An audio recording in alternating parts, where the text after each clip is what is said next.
Various techniques can be used to inspect pipeline girth welds, but automated ultrasonic testing with zone discrimination provides several advantages over other NDT techniques. Radiography and ultrasonic testing are the most common volumetric inspection methods for newly constructed pipelines.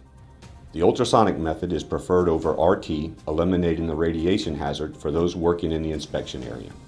It provides test results immediately and allows for precision defect sizing, particularly in the through-wall plane.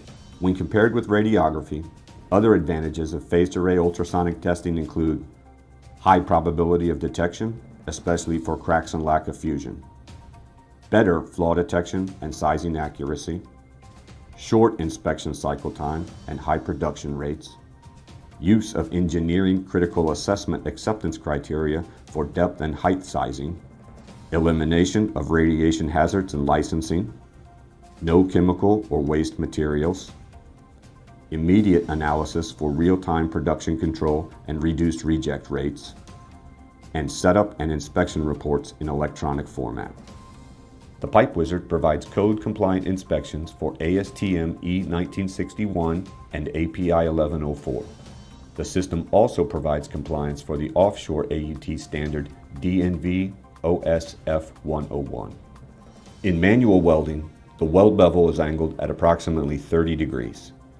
A phased array pulse echo setup is suitable because the ultrasonic beam hits the sidewall near perpendicular.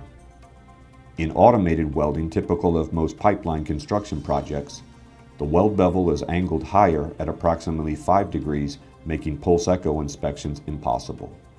Because of flaw orientation, a phased array pitch catch technique is better suited for detection and sizing.